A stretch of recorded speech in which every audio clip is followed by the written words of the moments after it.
The sirens weren't loud, not like in the movies. They were sharp, clinical, urgent. Inside the Millfield VA clinic, fluorescent lights flickered above the linoleum floors as two federal agents in hazmat suits pushed a gurney down the hall. A nurse tried to stop them. "Excuse me, you can't just—" One of the agents flashed a badge. "CDC clearance. Step aside." Down the hallway, behind a set of sealed double doors, the exam room smelled of metal and ozone. Dr. Sarah Chun sat on a stool, hands trembling, still staring at her latex gloves. They shimmered faintly under the light, coated in something she didn't have words for.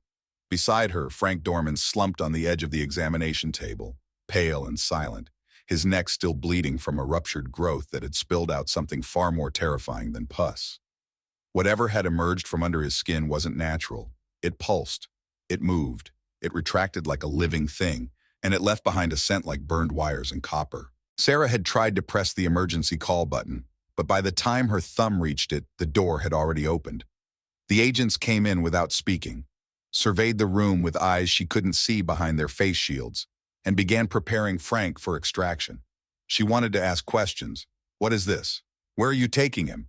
But something in their mechanical precision made her freeze. Frank barely spoke as they wheeled him away. His voice, rough and distant, cracked through the air. "Tell my daughter, I didn't know." And then he was gone. Outside, the parking lot filled with black SUVs bearing government plates. Betty Morrison, the head nurse, stood near the reception desk, wringing her hands. She looked at Sarah as if silently begging for answers. But Sarah had none. Only questions, only fear. Within the hour, the clinic was closed, every patient discharged.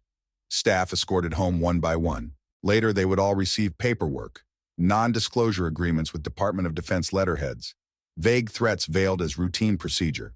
They would sign. What choice did they have? But some things don't stay buried. 2 days later, a local vet would ask why Frank Dorman never came back for his blood pressure meds. 3 days later, Rebecca Dorman would return to Millfield. And 4 days after that, the country would know that one veteran's appointment had unraveled the biggest military secret since Vietnam. Frank Dorman's house sat at the edge of Millfield like a forgotten relic.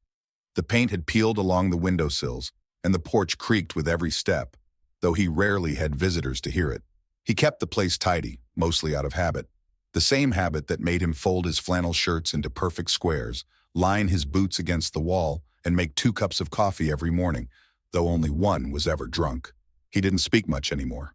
Not to the neighbors, not to the mailman, and not even to Betty at the grocery store, who always gave him that look, the mix of pity and distance reserved for old men who'd seen too much and talked too little. Most people in Millfield knew Frank had served. Fewer remembered the details. Vietnam, recon unit, something classified. The kind of service you thank people for on Veterans Day but try not to ask too many questions about. Helen used to say he had ghosts behind his eyes. That was before the cancer took her. 5 years now, and Frank still couldn't bring himself to move her coat from the back of the dining chair. It hung there like a whisper. He sat at the kitchen table that morning with his coffee, watching the steam rise from the untouched second mug. The newspaper was folded to the obituaries. He always started with the obits, not because he was morbid, but because he had outlived most of the men who could truly understand him. When the names came up, he circled them. Sometimes he'd call Betty and say he was a good Marine, and that was it. That morning, though, the ache in his neck returned, sharp, pulsing. He reached up and touched the spot just under his left ear. The lump was back. No, bigger, harder. And this time, it twitched. He stared at himself in the bathroom mirror. His skin sagged with time, yes, but there was something under it now, something alive. He pressed it, and for a second it moved. Not like a nerve spasm, something more deliberate, like it knew. He didn't tell anyone. He wouldn't. You start telling people things like that, and they call you crazy. Or worse, they send you to the VA psych unit and forget your name. Besides, he had lived through firefights, napalm, malaria. A lump on the neck wasn't going to scare Frank Dorman. Still, it stayed with him through the day, through the rituals, rechecking the lock, feeding the birds, rewinding the old VCR to play one of Helen's favorite movies, To Kill a Mockingbird. He watched it on mute now, knew all the lines anyway. In the late afternoon, he stood out on the porch, coat buttoned to the neck despite the sun. Across the street, kids played basketball. One of them looked over and shouted, "Hey, is that the crazy army guy?" The others laughed. Frank didn't flinch. He simply turned and went back inside. The evening came quietly. He made himself a simple dinner, canned soup, crackers, no appetite. As he reached for the salt, his hand froze midair. That damned lump pulsed again. And this time, he saw it clearly in the kitchen window's reflection, a shimmer just beneath the skin, like something glowing. For a moment, he felt dizzy, a low hum in his ears, a faint metallic taste on his tongue. It passed, but the dread didn't. He didn't sleep that night. Instead, he sat in Helen's old chair, blanket draped over his knees, staring at the photos on the wall. There was one of their wedding, him in uniform, her in white with flowers in her hair, and one of Rebecca, age 6, sitting on his shoulders at the county fair. She used to laugh just like Helen, before she stopped calling, before he said too much, or maybe too little. Frank had lived long enough to know that silence could be both weapon and shield. And maybe that's why the lump, whatever it was, had come now. Maybe it was the past pushing back. At dawn, he made a decision. He didn't believe in doctors, not really. But something about the look in the mirror, about the pulse and the flicker beneath his skin, told him this wasn't normal. This wasn't war injury or old age. This was something new, and something deeply wrong. He called the VA. It took him 3 attempts to get past the automated system. When he finally reached a person, the voice was young, chipper, utterly disconnected. "Hi there, Millfield VA? How can I assist you today?" "This is Frank Dorman," he said. "I need to schedule an appointment." "Sure, sir. Are you calling about an existing condition or something new?" A pause. "Earliest I can get you in is next Thursday." "Next Thursday." He repeated it flatly. "Yes, sir. Would you like morning or afternoon?" He closed his eyes. The thing in his neck buzzed like a low-voltage wire. "Morning," he said. "Let's just get it over with." The VA clinic smelled like old paper and antiseptic. Frank Dorman stepped through the automatic doors at 8:43 a.m., 15 minutes ahead of his appointment. Old habits, military habits. You show up early, you wait, you don't complain. The waiting room was half full, mostly men like him, though many looked worse. One man in a wheelchair muttered to himself, rocking gently. Another stared blankly at a muted television playing last night's baseball highlights. A faded sign on the wall read, "Thank you for your service." Beneath it, a water stain crept like a scar across the drywall. Frank checked in at the desk. The receptionist didn't look up from her computer. "Name?" she asked, typing. "Frank Dorman, 9 o'clock with Dr. Chun." Click, tap, click. "You can take a seat. She's running a little behind." Of course she was. He sat near the window and picked up a magazine from 2017, scanned the pictures without reading. Time passed. Others came and went. One man was sent home because his records hadn't transferred from another state. Another cursed under his breath when told the mental health provider was out sick. Again, Frank didn't react, just kept his eyes on the clock. At 9:28, the door finally opened. "Mr. Dorman?" The voice was soft, professional, and tired. Dr. Sarah Chun stood at the doorway in a white coat that didn't quite fit her frame. She was in her late 30s, with dark eyes that looked like they hadn't slept in days. Her black hair was tied in a loose bun. She wore no makeup, and her badge hung crooked on her collar. Frank stood slowly, wincing as the lump in his neck seemed to throb in protest. "Follow me, please." The exam room was sterile and cold. Posters of hearts, lungs, and brain scans lined the walls. Sarah tapped a few things into her tablet before glancing up. "You're here about a growth?" Frank nodded, easing himself onto the paper-covered table. "I got these bumps, started small. One of them's pushing against my jaw now. Pain? Not always, but sometimes it hums or pulses." Sarah paused at that, fingers hovering over the screen. "Pulses?" Frank shifted. "Like there's a battery in it, like it's alive." The air shifted in the room, just slightly. Sarah stood and moved behind him. She pulled on gloves and gently pushed back the collar of his shirt. What she saw made her pause. 3 raised nodules along his neck and upper spine. One was discolored, the size of a grape, with faint blue veins spidering under the skin. Another seemed to vibrate slightly as she touched it. "Have you had any recent surgeries, implants, medical devices?" "No. Only things I got put in me were NAM, tetanus shot, some jungle fever thing, that's it." Sarah's brow furrowed. She reached for a handheld scanner, standard issue for checking cysts or abscesses. When she ran it over the growth, the screen blinked red. Error. Unknown material detected. She frowned, adjusted the settings, and scanned again. Signal interference detected. "Must be a glitch," she muttered. Frank glanced back. "Doc?" She cleared her throat. "I'd like to do a biopsy, just a quick needle sample, nothing invasive. We'll get it tested." Frank didn't flinch. "Do what you have to." As she prepped the area, she hesitated, longer than she should have. Something about the texture, the shape, even the faint warmth under her glove. It felt wrong. She inserted the needle. The moment the tip pierced the lump, Frank jolted violently. Not from pain, but from the sensation. His eyes widened. His pupils dilated. For a second he gasped, like he was drowning on dry land. And then the lump twitched, hard. Sarah jumped back. The growth split open, not like a wound, but like a mechanical iris peeling itself apart. Inside was not blood or tissue, but a metallic lattice, slick and glistening, wrapped in filaments that pulsed like veins. A faint whir filled the room. The scanner on her desk beeped once, then again. The lights above flickered. Frank collapsed forward, groaning. Sarah stood frozen. What the hell was she looking at?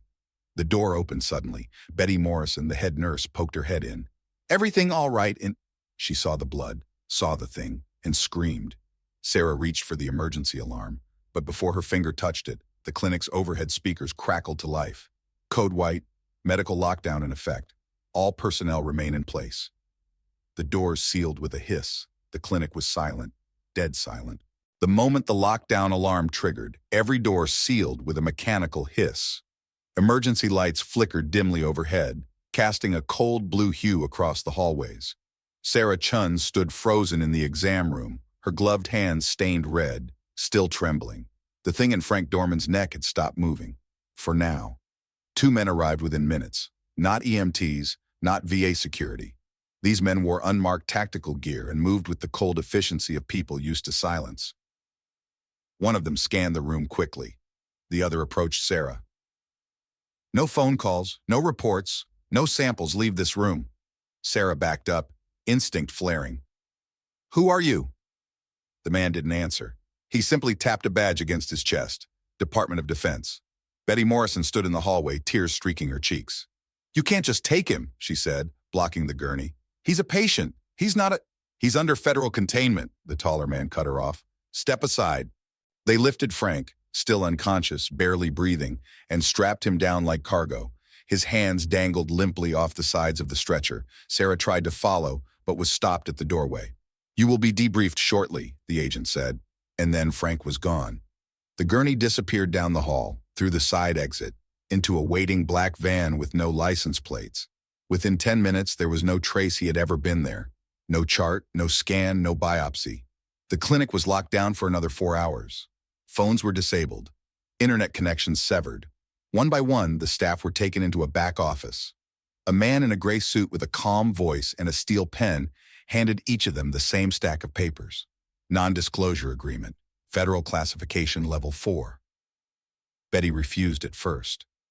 "This is wrong," she said, voice shaking. "He's a veteran, a father." The man didn't flinch. If you violate this order, Ms. Morrison, you'll be in breach of Federal Code 18 USC SS 798. That's 20 years minimum. Sarah stared at her own copy. The words blurred. She had seen strange cases before. Chemical exposure, rogue implants, foreign objects lodged in tissue, but nothing like this, nothing alive, and nothing that made men in suits storm a clinic within minutes like they'd been waiting. She signed. Betty signed too. By sunset, the clinic reopened, just as suddenly as it had closed. But something lingered in the air, an unease. The regular patients came back the next day as if nothing had happened. But Frank's name was no longer on the schedule. There was no official record of his visit. 3 days later, Betty made the call. Rebecca Dorman didn't answer on the first ring or the second. Her phone had been on silent since the weekend, buried beneath notes from her latest investigation into a real estate scam in downtown Chicago. When she finally picked up, her voice was groggy. "Hello? Rebecca, it's Betty, from Millfield." The name hit like a slap of cold air. Millfield, home. "Hey, Betty, what's wrong?" "It's your dad," Betty said, voice cracking. "He had a medical appointment at the VA, but something happened. They took him." Rebecca sat up straight, heart pounding. "What do you mean they took him?" "He collapsed during a procedure. Then the feds came, not paramedics, not doctors, government men. They sealed the place. They wouldn't let us talk to him. And now, he's gone." Silence. Rebecca stood, pacing the room, one hand clenching the phone so tight her knuckles turned white. "Why would they do that? What's wrong with him?" "I don't know," Betty whispered. "But I think it's something they didn't expect, something they want to hide." "Have you filed a report?" "I can't. We signed NDAs. They made it sound like national security." Sarah signed too. "We're not supposed to tell anyone." "But Rebecca, you're not just anyone." Rebecca's mind raced. She hadn't spoken to her father in months. Not since the argument. Not since the voicemail he never returned. And now he'd vanished? "I'm coming home," she said. "Tonight." The drive back to Millfield was long and cold. She left Chicago just after dark, wind tearing across the interstate like it was trying to keep her away. Her rental car felt too clean, too modern, like it didn't belong in the world she was returning to. She arrived just past midnight. The town hadn't changed. Same faded billboards, same rusting streetlights. Her father's house stood still, silent. No porch light on, no coffee brewing. She let herself in with the spare key. The living room smelled like old wood and dust. A blanket draped over the couch, the TV remote perfectly aligned on the coffee table. 2 coffee mugs in the sink. She stood in the kitchen, gripping the counter, letting the weight of absence settle in. In the hallway, the old photographs stared back at her. Wedding pictures, 4th of July barbecues, a much younger Frank with medals on his chest. She paused in front of one photo, her father in uniform, holding baby Rebecca in his arms. A memory came rushing back, him singing softly to her on the porch, telling stories about the stars, about how they were just old light finally reaching them. She didn't cry, not yet, not here. In his bedroom, she found his journal. His handwriting was tight, mechanical. Most of it was mundane, weather reports, grocery lists, dates. But on the final page, something stood out. "Sharp pain today. Left side, buzzing louder than usual. Not a spasm, not my imagination. Helen would know what to say. Wish she were here." That was 4 days ago. Rebecca closed the notebook slowly. Then she turned on her phone and began dialing numbers.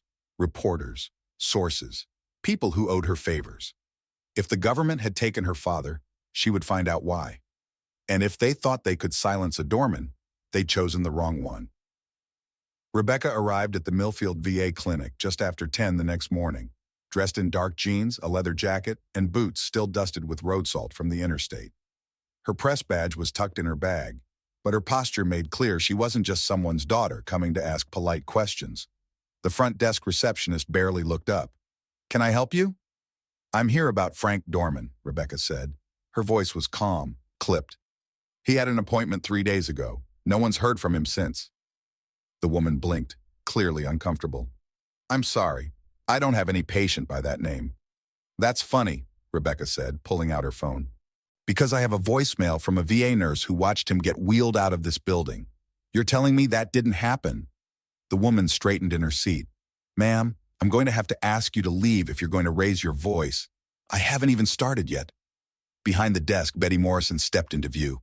Her expression changed the moment she saw Rebecca. Relief, guilt, fear. "Rebecca," she said softly, "come with me." They walked down a narrow hallway to the staff lounge. Rebecca could feel eyes watching her from behind office windows. She wondered how many of them had signed something to keep them silent. Inside the lounge, Betty closed the door and lowered the blinds. "I'm sorry," she said. "They came back the next day, cleared the files, wiped the system, even removed the security footage." "Who's they?" "I don't know exactly. Government, black SUVs, military credentials. They brought in their own techs, said it was an internal data audit. No one believed them." Rebecca's jaw tightened. "Did anyone resist?" Sarah almost did. Rebecca's eyes narrowed. "Where is she?"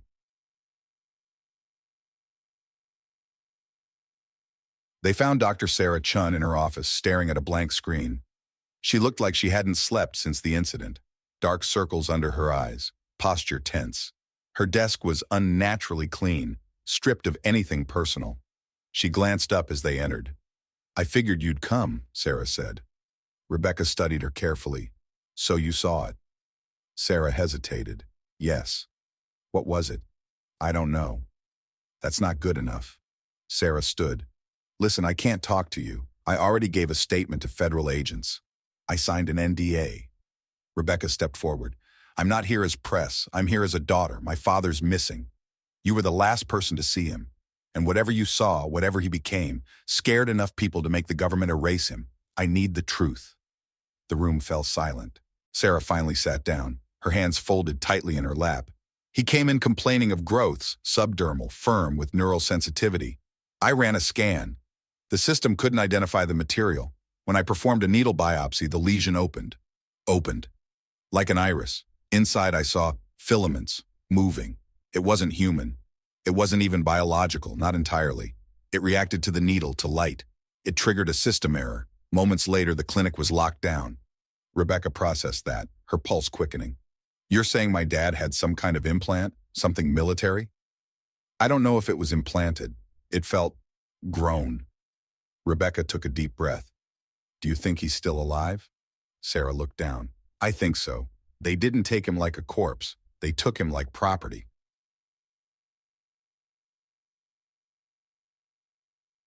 Back outside, Rebecca lit a cigarette she didn't intend to finish. She leaned against the concrete wall of the VA clinic, staring across the parking lot where her father had been loaded into a van like evidence. She remembered the last conversation they'd had. Words flung too fast. Her accusing him of shutting down after Helen died. Him calling her a stranger. Now he was the one gone. Betty stepped out beside her. "There's something else," she said quietly. "I don't know if it means anything, but 2 nights before his appointment, Frank came to the front desk with a package, said it was for Rebecca if anything ever happens." Rebecca turned sharply. "Where is it?" "In the nurse's safe. I kept it. I was going to send it, then everything went sideways." Betty led her inside. In a back office, she unlocked a small filing cabinet. Inside was a sealed manila envelope, thick and slightly crumpled. Frank had scrawled across the front in sharp block letters, "Rebecca, don't open unless I'm gone." Rebecca took it, her hands trembling just slightly. She didn't open it, not yet, not here. That night she sat at the dining table in her father's house, the envelope in front of her. The overhead light buzzed faintly. Outside the street was quiet. Millfield slept early. She broke the seal. Inside were several pages of handwritten notes, photocopies of old military forms, and something that looked like a map of a base overseas, dated 1971, with the words Project Lazarus circled in red. The first page of the letter began simply, "Becca, if you're reading this, then I didn't come back." Tommy Chun lived in a trailer parked at the edge of an abandoned junkyard outside Millfield. A crooked mailbox, no number. Weeds grew up around the tires like the land was trying to bury the place. Rebecca pulled up slowly, her headlights cutting through the fog. She wasn't sure he'd even open the door. She only had a name, scrawled on a corner of one of Frank's letters. Tommy C., still breathing. Maybe he remembers. She knocked twice. Nothing. Then the door opened, not wide, just a crack. "Who are you?" a voice rasped. "I'm Rebecca, Frank Dorman's daughter." The door didn't budge. "I'm not a cop. I'm not a journalist. I'm just trying to find my father. He disappeared after a VA appointment. I think you were in country with him. Vietnam, 1971. That made the door open. Tommy looked like a man who had been carved out of ashen wire. Late 60s, wiry frame, yellowed eyes, a ragged USMC cap perched backward on his head. He wore a stained flannel shirt and held a cigarette that had long since burned out. He didn't smile, just stepped aside. Inside, the trailer smelled like rust and mildew. Old newspapers stacked against the walls. On the TV, a black and white war film played on mute. Rebecca sat on the only clear chair. Tommy poured her a cup of coffee that tasted like boiled battery acid. He lit a new cigarette, then spoke. "Frank's still alive?" "I don't know," Rebecca said. "They took him." Tommy stared at the wall. "Yeah, I figured they would." "You knew something like this could happen?" "I didn't know it'd be now, but we've all been waiting." "For what?" He pointed to the back of his neck. Just below the skin, Rebecca could see it, a lump, just like Frank's, but smaller, older. The skin around it was puckered, scarred like it had been burned from the inside. "I started feeling it 10, maybe 12 years ago," Tommy said. "Doctors called it a cyst, but it hums sometimes, in the middle of the night. Makes me see things, hear static." Rebecca leaned forward. "You're saying they put something in you?" He nodded slowly. "It wasn't a bullet that killed half our platoon. It wasn't the jungle. It was the people who sent us there." He stood and pulled a box from under the sink. Inside were dog tags, photos, yellowed documents. He handed her a single wrinkled form marked classified. "Experimental protocol, Project Lazarus." "I found this in Doc Green's tent the week before he vanished," Tommy said. "I kept it. Thought maybe someday someone would care." Rebecca read quickly. The text was dry, clinical, subject group 48. Goal, neuroadaptive integration via bionanotech. Implementation, anterior nerve cluster implantation via inoculation protocol. Expected onset of symptoms, 35-45 years post-implant. "You were test subjects?" Rebecca whispered. Tommy laughed bitterly. "Test subjects? We were feffing lab rats. They told us it was a vaccine, something to protect us from jungle pathogens. We lined up like idiots and took the shot." "Did Frank know?" Tommy's voice dropped. "Frank figured it out before the rest of us. Said something didn't feel right. He went back to the med tent a few nights later. Next morning he had this 1,000-yard stare, wouldn't say a word, just nodded, kept patrolling like nothing happened." "And the others?" "Some got sick. One guy, he started screaming in his sleep, said the light in his brain was too bright. Another walked into the river and never came back." Rebecca felt her stomach tighten. "Why didn't you go public?" "With what? A tinfoil theory from a bunch of broken men?" Tommy scoffed. "You think the world cares what happens to veterans after the cameras stop rolling? We come home, we shut up, we drink. That's the deal." She looked at him, really looked. This wasn't just a man haunted by war. This was someone who'd been betrayed by the very country he thought he was protecting. "And now it's happening again," she said. "Frank's system, whatever they put in him, it activated." Tommy nodded grimly. He was the anchor. If they took him, it's because they're scared he'll crash the whole goddamn network. Rebecca froze. "Network?" Tommy hesitated. "They linked us. Some kind of neural mesh. Passive surveillance, they said. Untraceable, long-term. But it's all wired through a central node. Frank? He always had the cleanest scans, the strongest resistance. They ran extra tests on him. He never told us why." She stood, heart pounding. "I need more than this. I need names, places, proof." Tommy opened a drawer and pulled out a worn envelope labeled Quang Tri, 1971. Inside were black and white photos, a field hospital, men in lab coats, a cold metal table, and one image that made Rebecca's breath catch. Frank, much younger, lying on a stretcher, hooked up to strange wires. She held it in her hands like it might burn. "Who else knows?" Tommy shrugged. "Not many left. But if you're going to pull this thread, you better be ready for what's on the other end. This ain't just about your dad. It's about every one of us." Rebecca slipped the photo into her bag. "I won't stop," she said. Tommy looked at her for the first time, really looked. "You're his kid, all right." The nursing home sat quietly on the edge of a lake, its white siding glowing faintly in the afternoon sun. Ducks waddled near the shoreline. Wind chimes sang softly from a porch rail. But inside room 108, behind a locked metal filing cabinet and faded wallpaper, history waited. Rebecca took a deep breath and knocked gently. "Come in," a voice called, measured, calm, and unmistakably strong for a woman in her 80s. Patricia Hendricks sat upright in a worn recliner, a hand-knitted blanket across her lap, her silver hair pinned into a tidy bun. The moment Rebecca stepped in, the older woman studied her with sharp, almost surgical eyes. "You must be Frank's daughter." Rebecca nodded. "He spoke about me?" "Only once, but it was enough." Patricia gestured to a chair. "Sit. You're not the first to come looking for answers. Just the first one who looks like they might survive them." Rebecca didn't smile. She placed the envelope Frank had left her on the table between them. "My father is missing, taken, after an incident at the VA. The last thing he left me pointed here, to you." Patricia didn't flinch. "I always knew this day would come." She reached slowly into a drawer and pulled out a leather-bound journal, wrapped in elastic cord. Then, with some effort, she leaned forward and opened the small cabinet beside her. Inside were 3 folders, aged, frayed at the edges, marked with black stamps: Project Lazarus, Quang Tri Unit Confidential, Not for Civilian Review Case File, F. Dorman, Viet Op 71. Rebecca felt her throat tighten. Patricia spoke without looking up. "I was 23 when I arrived in Quang Tri. They called me a nurse, but in reality I was assigned to a special detail, tracking biometric feedback from field operatives. That's what they called them. Not men, not soldiers, operatives." Rebecca gently opened the first file. Inside were documents: temperature charts, neural scans, reaction notes.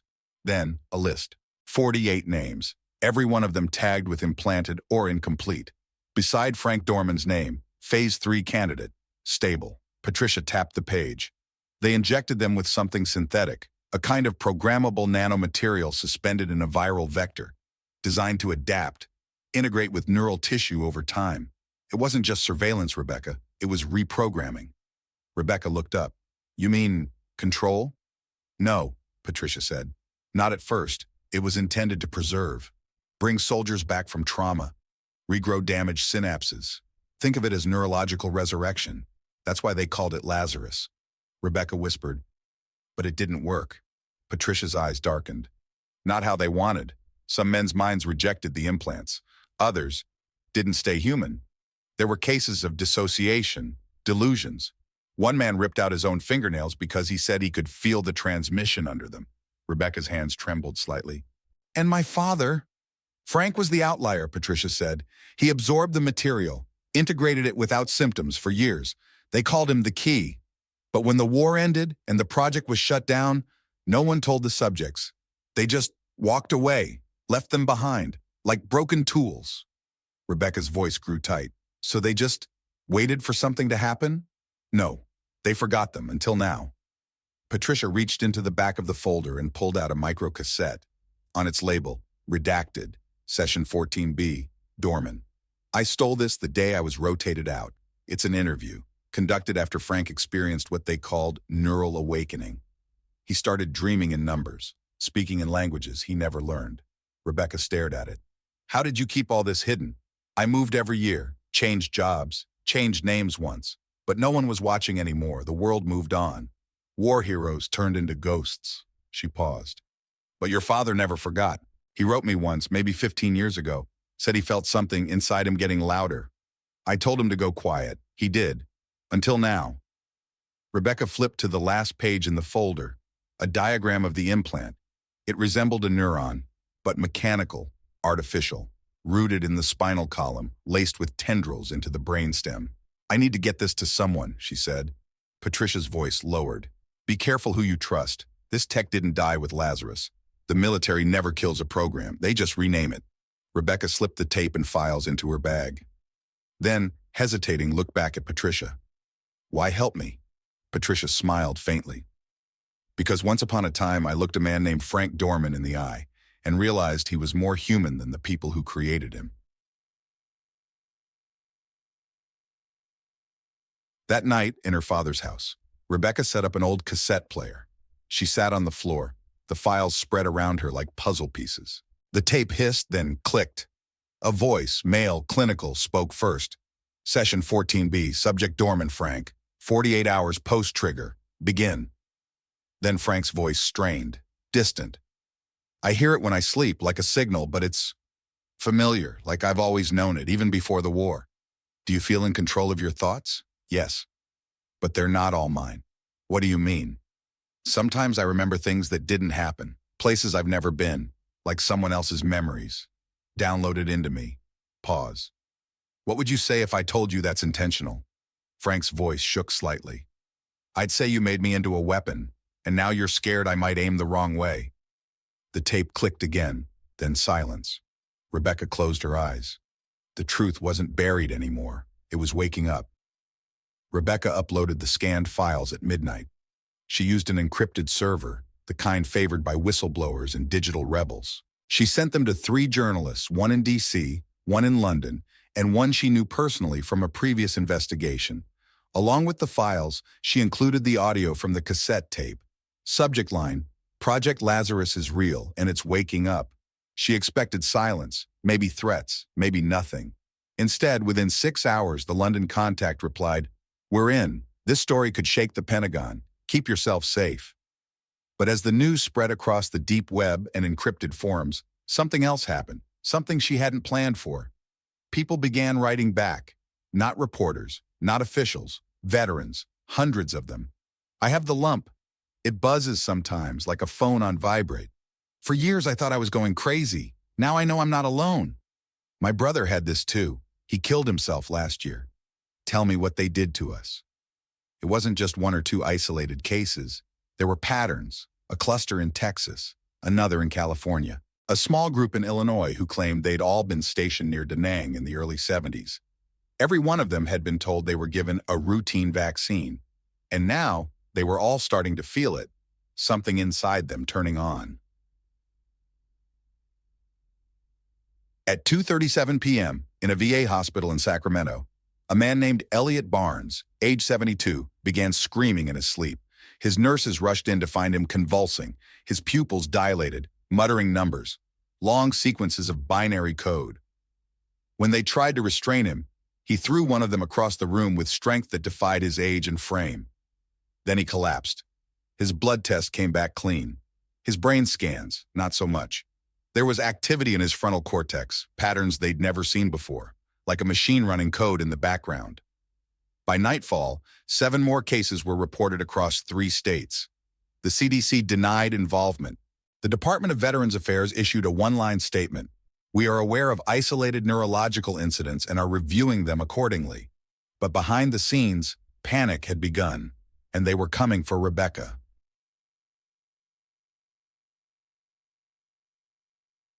She noticed the car first, a black SUV parked half a block away from her father's house. Same spot for 2 nights.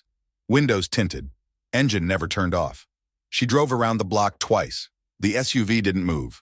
The 3rd night, someone knocked on her motel door at 3 a.m. 3 hard raps. Then silence. She stayed still, holding her breath, a knife clutched in her hand. When the sun rose, she was gone, out the window, backpack slung over her shoulder, heading south. She needed help. Legal help. Public help. She reached out to a civil liberties lawyer in Chicago, a woman named Janice Feldman, known for taking on impossible cases against impossible odds. Within hours of reading the documents, Janice responded, "They'll discredit you or disappear you, but if what you found is real, we're not just talking about one program, we're talking about war crimes. Come to me, now." Meanwhile, across the country, the trigger protocol was accelerating. The term came from a leaked memo out of a military cyber division, a short document sent to internal personnel. It read, "In the event of spontaneous Lazarus neural reactivation, Protocol Omega-6 is to be deployed. Subject clusters must be identified, isolated, and neutralized. Full media blackout authorized. Neutralized, not treated, not cured, neutralized." Rebecca received a video from a Marine in Arizona. He held up his phone to his arm, showing the raised line of a glowing, pulsing vein under the skin. "I haven't slept in 3 days," he said. "Every time I close my eyes, I see coordinates, maps, places I've never been. It's like they're uploading something into me, or maybe waking it up." Then he whispered, "I think I'm a weapon."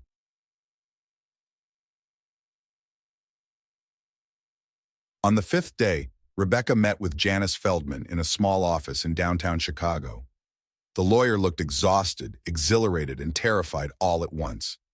I ran this by two ex-military analysts, Janice said.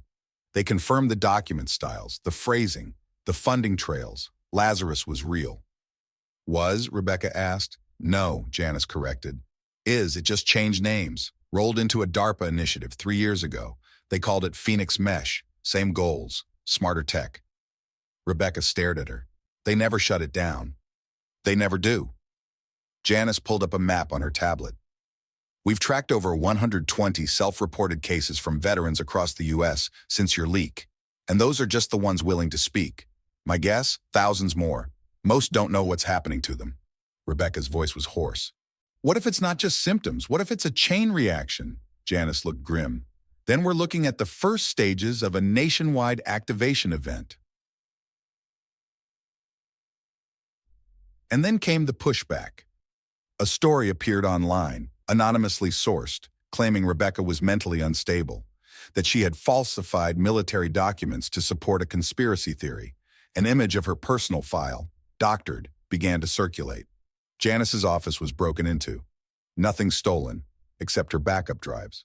The journalist in D.C. went silent, and Tommy Chun, found unconscious in his trailer, signs of a break-in, no one charged. The message was clear, back off, or be erased. But Rebecca didn't back off. She went live. She recorded a 10-minute video, raw, emotional, unfiltered. She held up the photos, the audio, the list of names. My name is Rebecca Dorman. My father was a soldier, a patriot, a man who loved this country. And you turned him into an experiment. You made him part of a system he never agreed to. Now you're trying to silence him, and me. But you can't, because it's already too late. Lazarus has been triggered, and we are all standing on the edge of what comes next. The video went viral in underground circles, then in public forums, then the mainstream. By the end of the day, it had 3.4 million views, and somewhere in a black site command center, a red light began to blink. Phase 2. Incoming signal detected. Subject status. Network awakening. Seed node. Dorman. Frank. Uncontained. The first man who answered the call was from Arkansas. His name was Miles Carter, 75 years old. A Vietnam veteran with burn scars along his left arm and a small visible bump at the base of his skull. He drove his old Ford pickup through 5 states to make it to D.C. He wasn't the only one. By the time Rebecca arrived at the meeting point, an old veterans hall near Maryland Avenue, there were over 24 men and women already waiting. Some limped, some wheeled oxygen tanks, some bore the unmistakable signs of terminal illness. All of them carried the same look in their eyes, resolve. We're not here to fight, one of them told her. We've done enough of that. Rebecca nodded. You're here to be seen. Janice Feldman stood beside her, flipping through printed affidavits, documents, medical scans. If this goes through, she said quietly, they'll have no choice but to launch a federal inquiry. They'll try to stop it, Rebecca replied. They already are. The night before the scheduled hearing, the group received a visit from a so-called liaison officer claiming to represent the Department of Defense. He brought a new narrative. The Lazarus program never existed. Your memories are unreliable. If you testify, you will be violating national security codes. Rebecca stood at the front of the room and let him finish. Then she walked over to the projector and clicked play. On the wall, the video played. Frank's voice from the cassette. The image of the neural implant diagram. Patricia Hendricks, now in hiding, speaking from a safe house via pre-recorded message. They used us. They discarded us. But the truth doesn't stay buried forever. The liaison stood still for a moment. Then he left, saying nothing. No one followed him. On the morning of the hearing, Capitol Hill buzzed like a hornet's nest. Journalists gathered. Protesters lined the barricades, some in support, others dismissing the group as conspiracy theorists. But the veterans marched forward anyway, a slow, quiet procession up the marble steps. Inside the committee room, C-SPAN cameras were already rolling. The chairman, a congressman from Virginia, looked visibly uncomfortable as the room filled with cube-in from every corner of the country, many of whom hadn't stepped foot in Washington since their discharge. Rebecca sat beside Janice, stacks of documents in front of them. Across the aisle were 4 uniformed military representatives and 2 civilian officials from the Department of Veterans Affairs. The hearing began. Janice opened. Ladies and gentlemen of this committee, we come here today not with speculation or rhetoric, but with evidence. Hard, verifiable, long-suppressed evidence that points to one of the most unethical military experiments in our nation's history. She laid out the timeline, the objectives of Project Lazarus, the involuntary implantation of neuroadaptive tech, the symptoms, the suppression, the threats, and then the veterans spoke. One by one, they stood before the microphone and told their stories. Some wept, some shook with rage. Some spoke as if they were releasing something that had lived inside them for decades, clawing for air. When it was Miles Carter's turn, the room quieted. He stood slowly with the help of a cane and walked to the front. His voice was gravelly, southern, but steady. I was 18 when they shipped me out. I signed up because my dad fought in Korea. My granddad fought in France. I thought I was doing the right thing. They told us it was a shot, a vaccine, to help with jungle fevers, but it wasn't. It was something else, something I've lived with in silence for over 50 years. I lost friends to that war, but I lost more when we came back. I've heard the humming, the voices, the dreams that don't belong to me, and I am tired of pretending it was all in my head.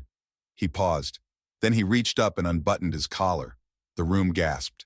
There, plain and visible under his wrinkled neck, was a pulse, a subtle but undeniable flicker of light beneath the skin. A camera zoomed in. No one moved, not even the military officials across the room. I ain't asking for pity, Miles said. I'm asking for truth. That's it. And then he sat down. Silence held the room like gravity.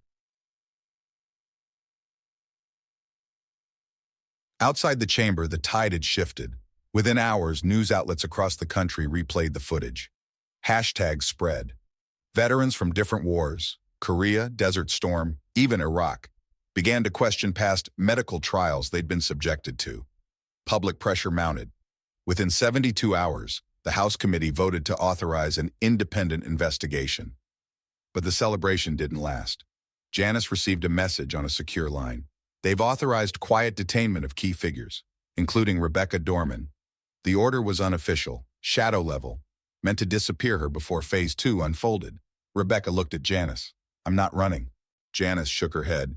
Then we don't wait. We go louder. That night, they held a live-streamed town hall. Rebecca addressed the camera, standing beside a group of veterans, some with visible implants, some with only words, but all of them were now visible. You made us into weapons, but we're not aiming for revenge.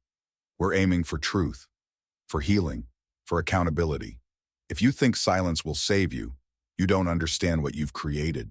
Behind her, a screen displayed a growing interactive map, self-submitted by veterans marking their locations, symptoms, dates. It grew by the second. And then something happened that none of them expected. From a classified research facility in Utah, a technician monitoring the Lazarus neural mesh reported a synchronized spike across the network. Not random, not glitchy, deliberate. Each of the implants pulsed in sequence, like a wave, like a message, and it originated from a signal hub not seen since the 1970s. The technician ran a trace. Origin, dormant.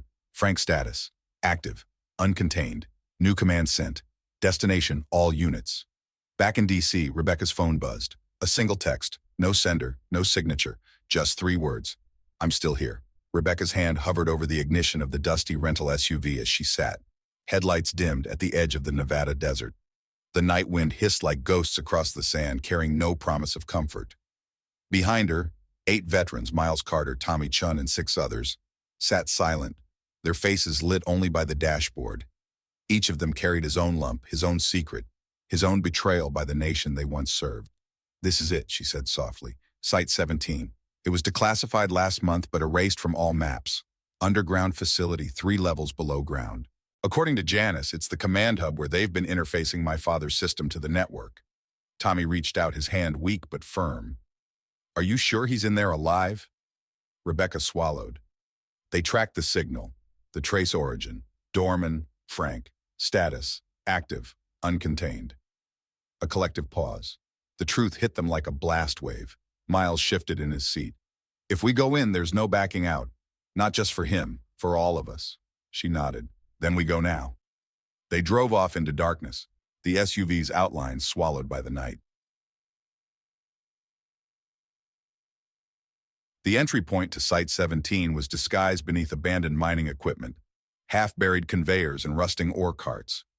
Rebecca parked the SUV back in the tree line, and the group hiked silently down a graded shaft lit by harsh white LEDs. Their boots echoed in the tunnel like the ticking of a countdown. At the bottom, they found a blast door etched with faded letters, USMOL Lazarus Control. Miles planted a charge while Tommy monitored the corridor for cameras. Rebecca kept her eyes on her phone screen. Live feed from Janice's hacker team claiming access to the facility's network. The door opened with hydraulic hiss. Inside, a huge cavern of equipment glowed, servers stacked like coffins, wires snaking along ceilings and walls, and in the far end a glass-cased chamber. Within it lay Frank Dorman, his body connected by cables to a glowing lattice of blue-green conduits. Underweight, but unmistakably him. His head moved slowly, eyes closed, an almost serene expression. Rebecca's breath caught. "Dad," she whispered. Frank's eyes flickered open. He stared at her, once a soldier, now the axis of an unholy machine. Rebecca strode forward, heart pounding. She swallowed words she hadn't prepared. "Frank, I'm here. You're coming home." His voice was thin but steady. "Rebecca, they made me something else. You should have stopped it." Tears welled in her eyes. "I did. I tried." He half smiled. "I know." Behind them, the veterans dropped into defensive positions. Miles aimed his old Marine-issued handgun at the servers. "We shut this down now." A violent rumble shook the room. The servers whined as beams of light crisscrossed the chamber. Tommy shouted, "They know we're inside!" From the control wall, a live feed showed dozens of figures advancing through tunnels. Tall, armored, moving without warning. The sound of boots approaching became a storm of threat. Rebecca turned back to Frank. "Dad, we have to move you. Out now." He looked at his wrists, wires attached. "It's not just me. It's the network. If you pull me out, they'll activate termination protocols. They'll kill us all." She looked at Miles, then Tommy. "What are our options?" Miles clenched his fists. "We reverse the signal. Overload the system." Tommy whispered, "I have the code, but we need to insert it at the main console. It will take seconds. If they stop it, we're dead." Rebecca touched Frank's hand. "Then we do it. Together." They sprinted across the cavern toward the console. Alarms ricocheted, lights strobed red. The vets formed a shield. A firefight erupted as the armored intrusion team advanced. Fragments of gunfire echoed. Tommy screamed when a round grazed his shoulder. Miles returned fire until his rifle jammed. Then he used his fist. Rebecca reached the console and hammered the keys. The screen flickered. Main node, Dorman, Frank, active. Below, network mesh status, 45%. "Tommy," she yelled. "Now!" Tommy inserted a USB-like device into a port. The screen flashed, initiating reset protocol.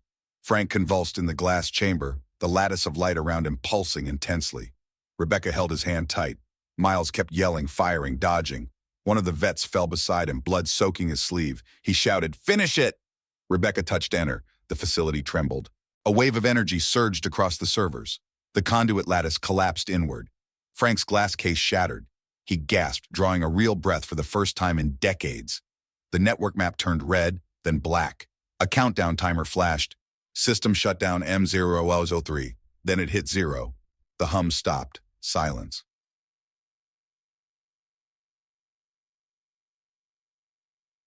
When Rebecca opened her eyes, Frank sat on the floor, wires trailing.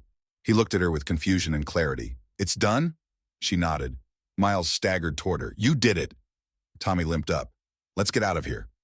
But as they moved to leave, a voice boomed from the facility's PA system, distorted and mechanical. "Subject Dorman recontained. Netmesh active. Protocol Omega-6 initiated." Red lights flashed. Another countdown began. T0005 by. Rebecca froze. Frank said quietly, "It's a backup. They triggered it." She looked at the veterans, at the wall of servers flashing, at the door collapsing under breach charges. The crisis wasn't over. Miles shouted, "Back corridors! Secondary exit! Move!" They fled down service tunnels, alarms blaring. Cables snapped overhead. Explosions reverberated behind them. Frank struggled to walk, holding Rebecca's hand. his eyes no longer distant. They were alive. They burst into the cool night air just as the facility's entrance roof imploded. Behind them, fire and dust rose like a second dawn. Miles collapsed beside the SUV, exhaustion and adrenaline etched on his face. Rebecca knelt beside her father. She brushed a tear from his cheek. "We made it." He looked up at the sky, stars clearer here than she had ever seen them. "I hear them," he whispered. "Hear what?" she asked. "The network. It's silent now, for the first time in 50 years. Rebecca exhaled. But at the edge of her vision, a text appeared on her phone. "Incoming signal detected. Phase gamma initiated." She closed the phone. She looked at her father, at the veterans, at the rubble behind them, and she said, low but certain, this was only the beginning. 6 months later, the desert had gone quiet again. Where Site 17 once stood, there was now a stretch of scorched earth ringed with barbed wire. No official record of the explosion was ever released. A natural gas event, they called it. No casualties were reported. And yet Rebecca could still hear the hum of the servers in her dreams. Frank now lived in a small assisted living home outside Boulder, Colorado, a quiet place. Soft music in the lobby, chess sets in the common room, nurses who actually smiled. He walked slower these days, his steps uneven, as though still tethered to a rhythm no one else could hear. But he was alive, a free man. Some nights he spoke in his sleep, half English, half code. Rebecca recorded it all just in case. Not to publish, not anymore. She sat with him every Thursday. They played gin rummy, ate peach cobbler, talked about nothing, which somehow meant everything. One afternoon he looked at her and said, "Do you think they'll do it again?" She didn't ask what he meant. She didn't have to. "I think," she said, "they already are, just smarter now. Quieter." He nodded. "Then make some noise." The Department of Defense released a heavily redacted statement 2 weeks after the explosion. It acknowledged limited experimentation involving neurological resilience among combat units during the Vietnam era. All activities were conducted under the authorization protocols of the time, it read. There is no ongoing program. The Lazarus name never appeared. No criminal charges were filed. No officials were removed. But the veterans who had stood beside Rebecca at the hearing continued their work. They built a coalition, the Silent Regiment, offering resources, medical tracking, and legal support for others affected. Within months, they had over 4,000 verified members. Janice Feldman went on to win a landmark settlement for a group of 87Q bin. It wasn't about money, it was about recognition. They were no longer ghosts.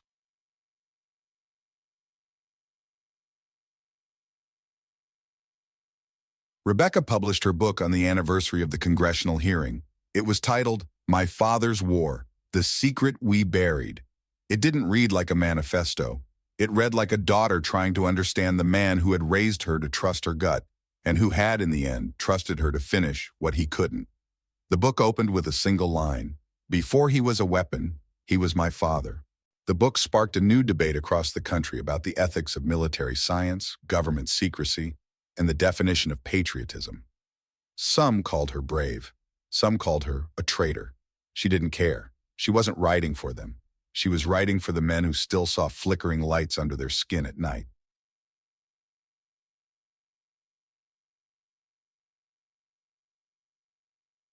By winter, Rebecca returned to Frank's old cabin. It had sat empty since the day he vanished. Snow had piled up against the deck. Inside, the firewood still smelled faintly of tobacco and pine. She sat at his desk and opened a drawer.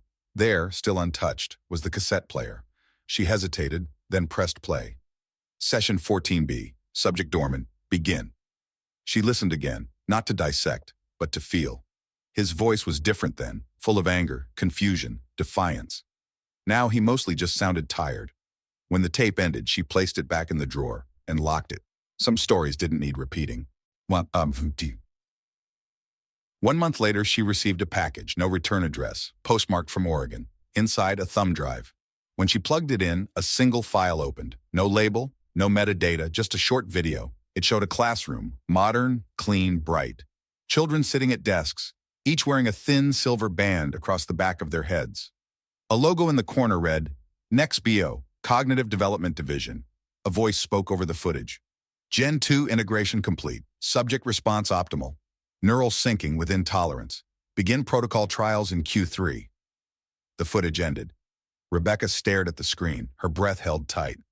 Then she whispered, almost without sound, Lazarus was just the prototype. She stood, walked to the window, and watched snow begin to fall over the trees. The same kind of snow that had once covered her father's front porch. The same kind that made everything seem quiet, even when nothing truly was. She didn't cry. She didn't panic. Instead, she opened her laptop, opened a blank document, and typed 5 words. This is not the end. And then she kept writing.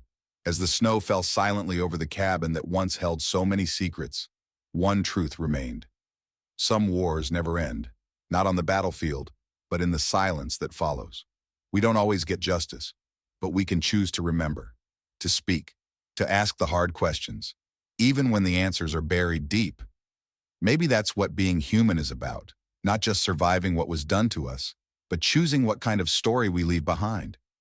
Do you believe that the truth always finds its way to the surface, no matter how long it's buried? I'd love to hear your thoughts in the comments. And if stories like this speak to your heart, please consider subscribing.